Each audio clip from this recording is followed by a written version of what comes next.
সবাইকে জয়ন্ত টিউটোরিয়ালে স্বাগতম। আজকের আলোচনা পদার্থের অবস্থা ও চাপ এর আর্কিমিডিসের সূত্র ও বলবৎতা। আর্কিমিডিসের সূত্র কি?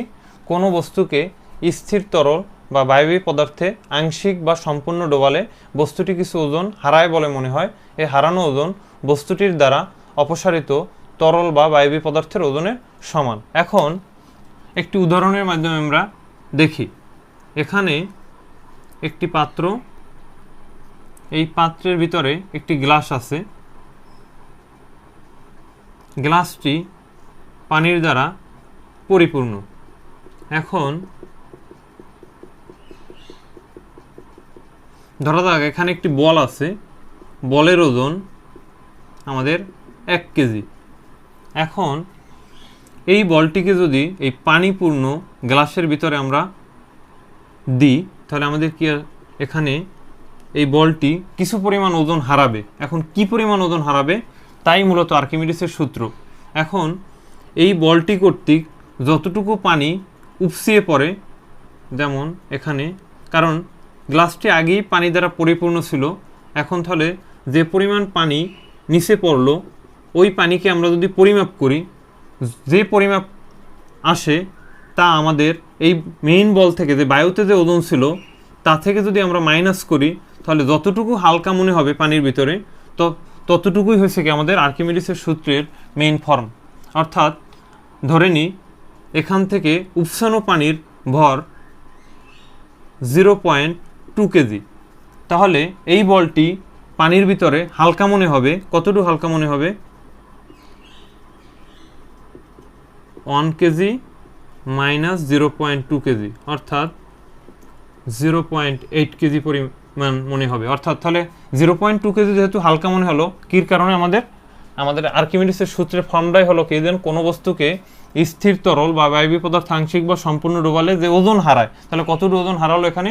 0.2, কারণ অতটুকু পরিমাণ পানি এখান থেকে আমাদের কি বের হলো, মানে উপসিয়ে, যার ফলে এটি হলো কি আমাদের আর্কিমিডিসের সূত্র। এখন আমাদের বলবৎতাকে, বলবৎতা হলো স্থির তরল বা বায়বীয় পদার্থে আংশিক বা সম্পূর্ণভাবে নিমজ্জিত কোনো বস্তুর উপর তরল বা বায়বীয় পদার্থ লম্বভাবে যে ঊর্ধ্বমুখী বল প্রয়োগ করে তাকে বলবৎতা বলে। তাহলে আমরা একটি প্রমাণের মাধ্যমে দেখি যে আসলে আমাদের বলবৎতা বল কিভাবে কাজ করে।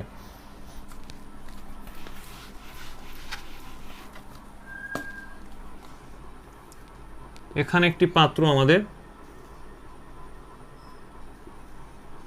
এই পাত্রের ভিতরে আমাদের পানি আছে, এর ভিতরে সিলিন্ডার আকৃতির একটি বস্তু আছে যার উপরের পৃষ্ঠের ক্ষেত্রফল এ, নিচের পৃষ্ঠের ক্ষেত্রফল কি আমাদের এ। এখন সিলিন্ডারের উপরের পৃষ্ঠ থেকে পানির লেভেলের পৃষ্ঠ পর্যন্ত যে উচ্চতা তাকে আমরা ধরে নিই h1, আর নিচের পৃষ্ঠ থেকে সিলিন্ডারে উপরের পৃষ্ঠ পর্যন্ত যে উচ্চতা তাকে আমরা ধরে নিই h2। তাহলে সিলিন্ডারের উচ্চতা কি আমরা পাই? h2 minus h1। তাহলে সিলিন্ডারের উচ্চতাকে আমরা h ব্যবহার করতে পারি এখানে উচ্চতা হিসেবে। অর্থাৎ এখানে কন্ডিশনটা কি আসলো, যদি টোটাল উচ্চতা নিচ থেকে উপরেটা, নিচ থেকে কি পাই আমরা? h2 মাইনাস সিলিন্ডারের উপর পৃষ্ঠ থেকে উচ্চতা কি পাই আমরা? h1। তাহলে h2 থেকে যদি h1 মাইনাস করি তাহলে আমরা কি পাই আবার? h। আর নিচের ক্ষেত্রফল কি? উপরের ক্ষেত্রফল কি আমাদের এ। এখন বলবৎতা বল আমরা কিভাবে পেতে পারি? বলবৎতা বল, সিলিন্ডারের একটা হচ্ছে উপরের পৃষ্ঠ, একটা হচ্ছে নিচের পৃষ্ঠ। তাহলে সিলিন্ডারের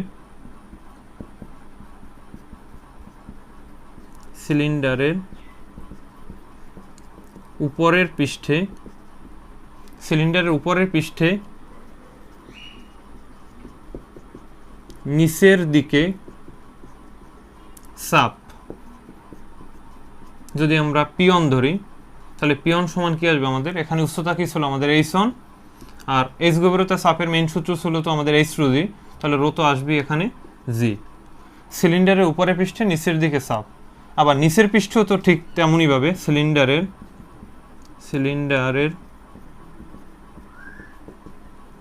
নিচের পৃষ্ঠে উপরের দিকে চাপ। এটাকে যদি আমরা P2 ধরি তাহলে P2 সমান আমাদের কি আসবে? নিচ থেকে আমাদের উচ্চতা কি ছিল আমাদের h2 রো জি। তাহলে আমাদের উপরের পৃষ্ঠে একটা বল কাজ করবে, তাহলে আমরা মেইন সূত্র কি জানি, আমরা চাপের চাপ P equal to F by A, তাহলে বল এফ ইকুয়াল টু কী পাই আমরা আবার পি এ। তাহলে আমাদের এখানে উপরের পৃষ্ঠে বলের পরিমাণটা যদি আমরা বের করি তাহলে আমাদের কি এফ ওয়ান ইকুয়াল টু নিশ্চয়ই আসবে কি আমাদের পি ওয়ান এ। এখন আমাদের পি ওয়ান সমান আবার আমরা কি পেলাম এইচ ওয়ান রো জি ইন্টু কি আছে আমাদের এ। আবার নিচের পৃষ্ঠের যে বল তা কি পেলাম আমরা এফ টু ইকুয়াল টু নিশ্চয়ই কি পি টু এ, কারণ উভয় পৃষ্ঠের ক্ষেত্রফলই সমান ছিল এই কারণে এ। পি টু এর মান কি পেলাম আমরা এইচ টু রো জি ইন্টু কি আছে আমাদের এ।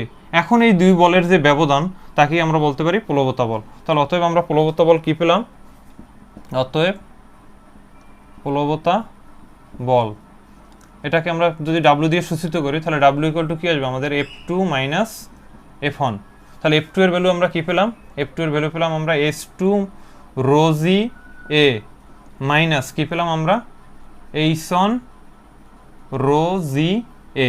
তাহলে দুইটির ভিতরে আমাদের কমন আছে কি আমাদের রো জি এ। তাহলে আমাদের H two minus H one into কি পেলাম আমরা rho G A. H two minus H one equal to আমরা কি জানি আবার এইচ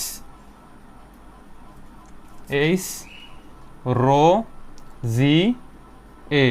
কিন্তু আমাদের দেখো ক্ষেত্রফল আর উচ্চতা মিলে আমাদের আবার কি হয় আয়তন, যার ফলে আমরা কি পাই আমরা বি রো জি, কারণ আমাদের ক্ষেত্রফল আর উচ্চতা মিলে কি হয় আমাদের আয়তন হয়। তাহলে প্লবতা বল নির্ণয়ের আমরা কি সূত্র পেলাম, ডাব্লু সমান বি রো জি, যেখানে বি আয়তন, রো হয়েছে আমাদের ঘনত্ব, জি আমাদের অভিকর্ষ ত্বরণ। এখন বস্তুভেদে যে কোনো বস্তুর আয়তন চেঞ্জ হতে পারবে। আমাদের সিলিন্ডার আকৃতির হলে তার আয়তন একটা আসবে, বর্গাকার হলে একটা আসবে, অন্যান্য যে রকম বস্তু আমরা পানির ভিতরে ডুবাবো ওই অনুসারে আমাদের আয়তন আসবে। সবাইকে ধন্যবাদ।